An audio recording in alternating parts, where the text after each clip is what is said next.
भारद्वाज है और आप देख रहे हैं कलम इंडिया न्यूज। पटना में बीजेपी के प्रदेश अध्यक्ष सम्राट चौधरी ने प्रेस को संबोधित किया। इस दौरान नेता प्रतिपक्ष विजय कुमार सिन्हा भी मौजूद रहे, साथ में बीजेपी के कई नेता भी मौजूद रहे। आपको बता दें कि इस प्रेस कॉन्फ्रेंस के दौरान कानून व्यवस्था, भ्रष्टाचार समेत कई मुद्दों को लेकर सम्राट चौधरी ने महागठबंधन की सरकार को घेरा। सम्राट चौधरी ने कहा कि मानसून सत्र के दौरान 13 जुलाई को बीजेपी के तमाम नेता कार्यकर्ता पटना में होंगे। पटना के गांधी मैदान से लेकर विधानसभा तक मार्च किया जाएगा। इस दौरान सम्राट चौधरी ने मांग की कि नियोजित शिक्षकों को सरकार राज्य कर्मी का दर्जा दे। सम्राट चौधरी ने कहा कि राज्य में भ्रष्टाचार चरम सीमा पे है। इसका जीता जागता उदाहरण है सुल्तानगंज का पुल गिर गया, लेकिन उस पर अभी तक कोई कार्रवाई नहीं हुई है। सम्राट चौधरी ने कहा कि राज्य में कानून व्यवस्था पूरी तरीके से ठप हो चुकी है। बिहार में अब कानून का राज खत्म हो गया है। इस दौरान नेता प्रतिपक्ष विजय कुमार सिन्हा ने नीतीश सरकार पर हमला बोलते हुए कहा है कि यह सरकार लगातार हमारे शिक्षकों का अपमान कर रही है।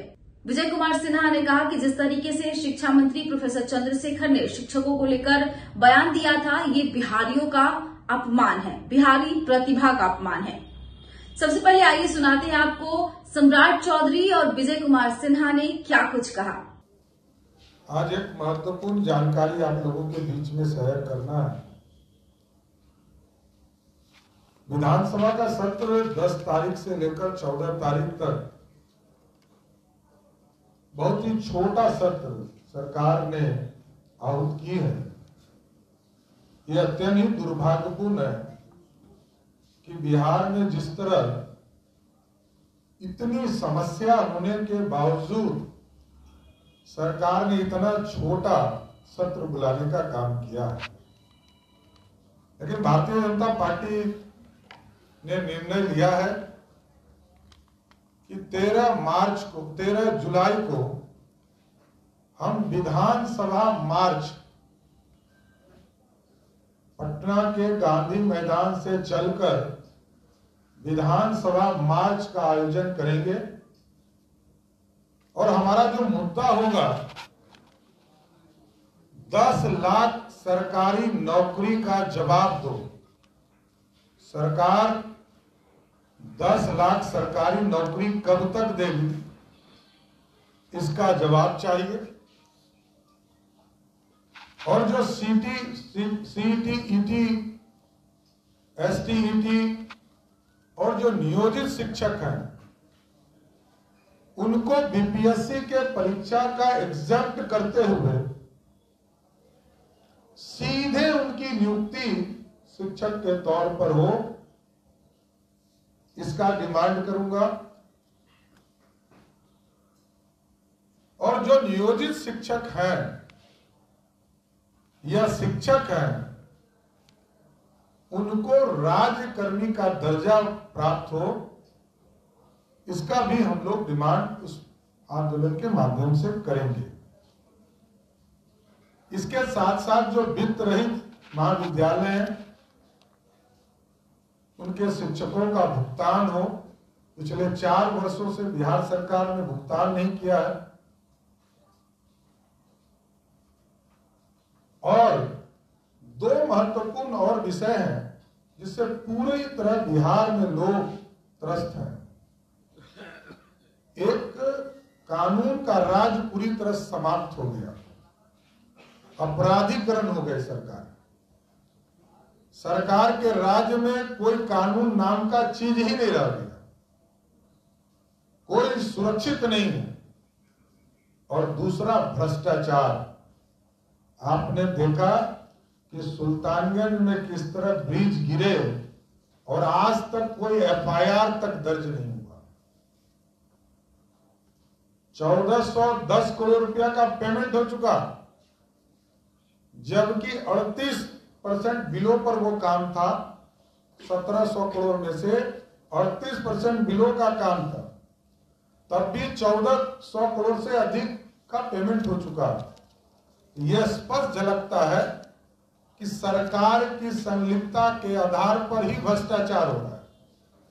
और ये पूरी तरह जिम्मेदार सिर्फ और सिर्फ नीतीश कुमार है, महागठबंधन के लोग जिम्मेदार हैं। आज शिक्षकों का अपमान हो रहा है तो उसके लिए जिम्मेदार सिर्फ और सिर्फ नीतीश कुमार और महागठबंधन की सरकार है। इसलिए 13 जुलाई को हम लोग पूरे बिहार से भारतीय जनता पार्टी के कार्यकर्ता जुटकर विधानसभा मार्च का कार्यक्रम आयोजन करेंगे। हमारे साथ यहाँ विजय सिन्हा जी हैं, वो भी अपनी बातों को रखेंगे।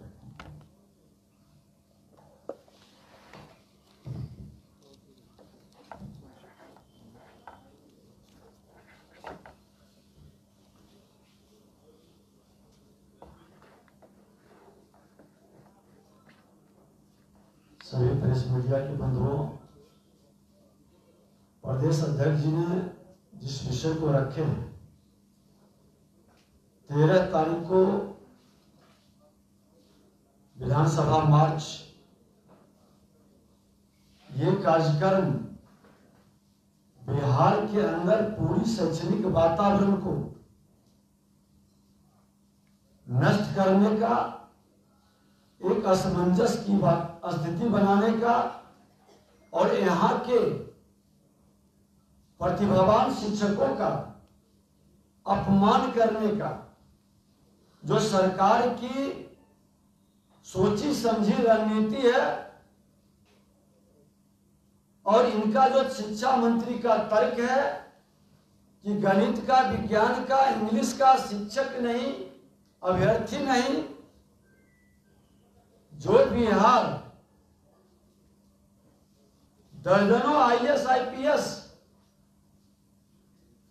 हर स्टेट के अंदर बिहार से है, उस बिहार का अपमान, उस बिहार का शैक्षणिक वातावरण को नष्ट करना, वहां के शिक्षकों को, शिक्षक अभ्यर्थी को, नियोजित शिक्षक को, वित्त रहित शिक्षकों का आज 33 वर्ष के अंदर जिस तरह से अराजकता का माहौल शैक्षणिक वातावरण में व्याप्त है, उसको लेकर हम लोग 13 तारीख को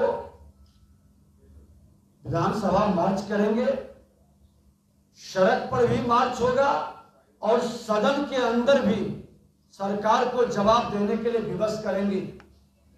बिहार के प्रतिभा का हनन करने का अधिकार चरवाहा विद्यालय वाले लोगों के हाथ में और उनके संगति में बिहार के मुख्यमंत्री जी, ये कतई बिहार की जनता को स्वीकार नहीं होगा।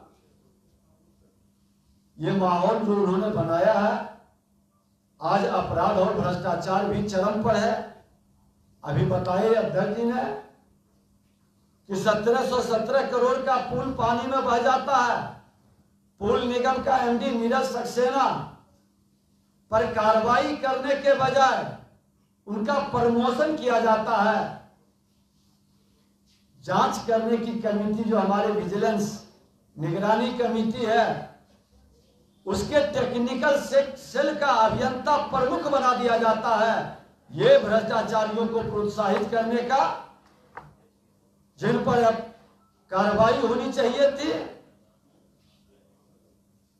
उनका प्रमोशन देकर बिहार में भ्रष्टाचारियों को आप संकेत दे रहे हैं कि हमारे साथ जुड़ने वाले, कमीशन खोरी वातावरण में मजबूती प्रदान करने वाले को हम संरक्षित करेंगे। ये कतई स्वीकार नहीं होगा। ये विषय भी सड़क से सदन तक उठेगी और अपराध, भ्रष्टाचार और शिक्षा, शैक्षणिक वातावरण, शिक्षकों का अपमान, ये कतई नहीं स्वीकार करेंगे। 10 लाख का सपना आपने दिखाया था और 10 लाख का सपना मुख्यमंत्री जी ने दिखाया था। 20 लाख की बहाली की बात आपने की थी। पहली कलम से पहले कैबिनेट में इसका जवाब सदन के अंदर देना होगा। इस मार्च में बिहार विधानमंडल के सदस्य शामिल होंगे या आप भाजपा के बड़े नेता शामिल? सभी लोग रहेंगे। सदन के अंदर भी हम लोग लड़ेंगे, सदन के बाहर भी लड़ेंगे।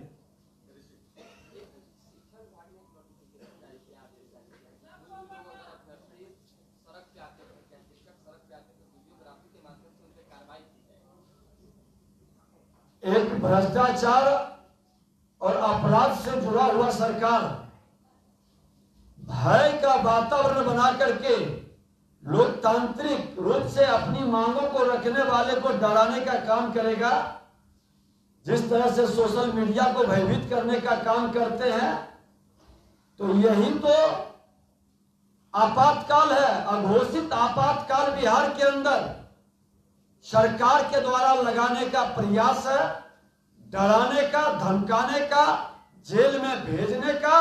इसके विरुद्ध जिस सरकार की मानसिकता अघोषित आपातकाल, जो घोषित करने वाले आपातकाल के संगति में आने के बाद इनकी मानसिकता बनी है, उसके विरुद्ध भारतीय जनता पार्टी खोलकर, जिसको संविधान और संवैधानिक संस्थान पर विश्वास है, उसके साथ खड़ा है।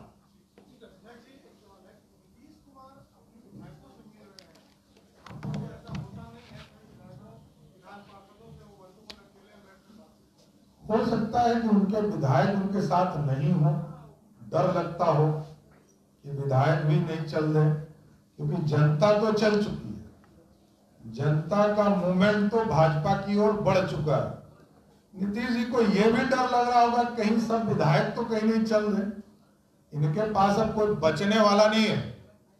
2024 में आप सामने जो महागठबंधन के वोटर को देखते हैं वो पूरी तरह हाफ होगा, इसमें कहीं दो मत नहीं। और नीतीश जी को डर तो लगता ही होगा, जिस नेता के पास कुछ नहीं बचता है तो वो आदमी को पकड़ना शुरू करता है।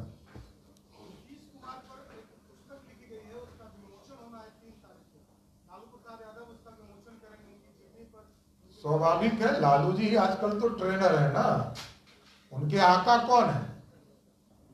अब मोदी जी तो आएंगे नहीं, प्रधानमंत्री हैं, तो आका से ही तो लोग करवाते हैं विमोचन, वो आका से करवाएंगे। कोई अच्छी बात होगी तो पढ़ेंगे, खराब बात क्यों पढ़ने के लिए बैठे हैं? 13 को सत्र है, 13 को आपको मार्च भी निकालना है, 13 को बैठक भी है, क्या कहेंगे? उससे हम लोगों का मतलब नहीं, हम लोग मार्च निकाल रहे हैं विधानसभा तक। हम सभी लोग भारतीय जनता पार्टी के कार्यकर्ता से लेकर नेता तक गांधी मैदान से विधानसभा मार्च करेंगे।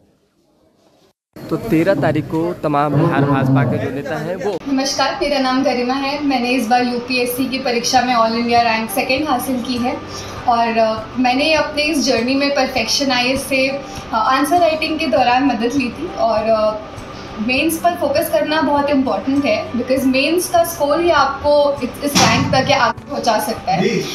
इसके अलावा आई थिंक जो अभी अपकमिंग प्रीलिम्स है उस पर भी आपको काफ़ी फोकस करना चाहिए, बट अल्टीमेटली जो गेम चेंजर होगा वो आपके लिए वो आंसर राइटिंग फॉर मेंस ही होगा। तो आपके पास एक बहुत ही एक्सपर्ट गाइडेंस है परफेक्शन आईएएस के अंदर, आई थिंक, एंड मेंस पर फोकस करना इज वेरी इंपॉर्टेंट।